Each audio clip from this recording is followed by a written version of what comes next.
Hi guys, Robbie46 here. Now today I wanted to do a few predictions as to what I think personally is going to happen in the 2016 MotoGP season. We've got a couple of changes with the tyre manufacturer changing from Bridgestone back to Michelin, and the fact that all the guys are going to be on the same ECU package. So first of all, let's stay with tyres. In the tests that they've had previously last year, there were a load of crashes on the Michelin tyres because the Michelin tyres aren't as grippy as the Bridgestones were, and they obviously react differently to the bikes. And all the riders have said that they're going to have to change or adapt their riding styles to suit the tyres, and also adapt the bike as well around the tyres, so that obviously they can still do the best job they can. Now, a few things about the Michelin tyres is they're less stable on the brakes, as we've seen quite a load of front end crashes on the brakes with the Michelins. And also corner speed isn't as great as what it was with the Bridgestones. Now, the thing is, it's going to affect, I mean, most of the riders, but I think in terms of bike manufacturer, it seems that it may affect the Yamahas the most, because two of the key strengths with the Yamahas are stability under braking and, of course, corner speed. Now, if they're lacking in those two, then they may struggle with the new tyres. Of course, with the Honda riders, a lot of the Honda riders pick up the bike onto the fat part of the tyre and squirt it out the corners. So corner speed for them isn't too bad, and of course we know that the Yamaha isn't the quickest in a straight line as well. So let's hope that they've sorted some stuff out as well with that. But also sticking with the tyres, it's, for me, it's like, I don't know, with the Bridgestones, like, I'm just taking Lorenzo and Marquez as an example because these were the two main riders that used to do this on the Bridgestones. During a race, or at the start of the race even, when the lights went, both Lorenzo and Marquez would pretty much go as fast as they could straight away. And quite a few riders would struggle with this, including Rossi. Couldn't quite get his head around it. He could go really quick from the off. And obviously Rossi came up through an era of warming everything up on the bike, including the tyres. So if the new Michelins turn out that they need warming up before you can actually go as quick as you can, then that's definitely going to affect both Lorenzo and Marquez as well, because that's a lot of the times, like, that's how they get their lead pretty much at the start of the race when everyone's warming stuff up. They're gone. So it may make the battle end a lot more interesting. Another thing as well, Marquez and Rossi, of course, from what happened in 2015, even though, yes, it was last year, their rivalry, is of course going to continue into 2016. It's obvious it's going to happen. It's obvious that they don't like each other, and that it's going to be a really bitter rivalry. And I don't know what's going to happen, and personally I think that something's going to happen between Lorenzo and Marquez as well. I think that they're going to have a falling out, whether it's a clash on track or elsewhere. I think that something's going to happen between them as well. I don't know why. I don't know why I think that, but I've just got a funny feeling as well that that's going to happen. Let's talk about Casey Stoner, Ducati's test rider now.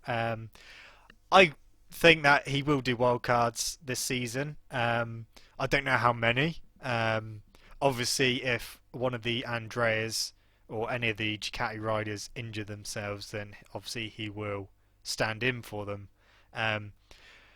So I do believe that he will do wildcards, but what I don't believe is that he will win a race when he wildcards, even if it's Australia. I know that on his day, Stoner unbeatable, but he hasn't raced in MotoGP for such a long time. I know he's going to be testing the bike, but I don't think he's going to be race fit.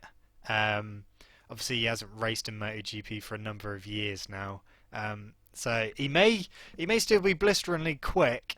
But if he is, then I would expect him to fade a bit during a race. But it could prove me wrong. But I just don't think that he's gonna be able to win a race this season. Maybe if he came back full time again, then yeah, sure. But not just as a wild card, I don't think. Um, but sticking with Ducati, my prediction. I mean, I have said it before, but I'm going to put it down again. Iannone will win his first race this season. He was so impressive last season. The way he just went about his business. I know he had a couple of crashes towards the end of the season. He had a few mechanicals as well. But the difference between years from 2014 into 2015 on the Pramac Ducati, he crashed a hell of a lot. He was quick, but he crashed a lot. But in 2015, he kind of got his act together. He knew what he had to do, and he had the better of his teammate most of the season. And I just think that he's ready to win his first race, providing the Ducati GP16 is again a step in the right direction. The GP15 was an awesome bike, and obviously Ducati made a massive step with the GP15. Let's hope that they continue going in the right direction. And yeah, I do believe that Iannone will win his first race. A quick little cheeky one. Rabat to be Rookie of the Year. Of course he will be. He's the only rookie this year in the GP class.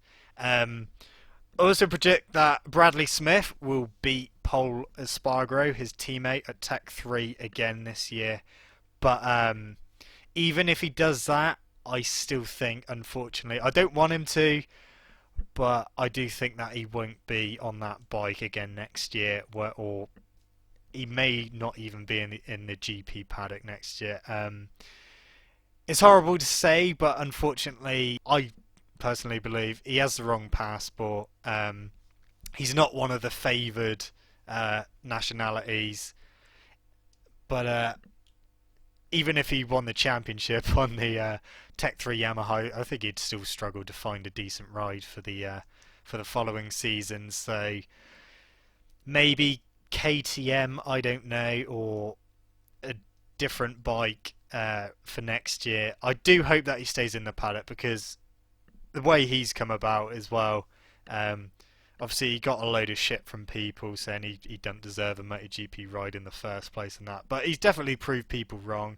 He's had a couple of podiums, and he is really consistent. I know that in 2014 he was quick, but he crashed a lot. But 2015 he was top satellite rider, beat his teammate. There's no more you can do than that. And I was amazed by what he done last year. So hopefully he will get another ride, but I don't think it will be at Tech 3 at the end of this year. And the final point, Scott Redding. He's moved from Honda to Ducati. He's on the Pramac Ducati. I will just quickly say I do love the new colour scheme of the Pramac Ducati. It looks really smart. I wasn't a fan of the previous colour schemes, but this one does look really smart. Scott Redding, he feels more at home on the Ducati GP15. He prefers it to his Honda.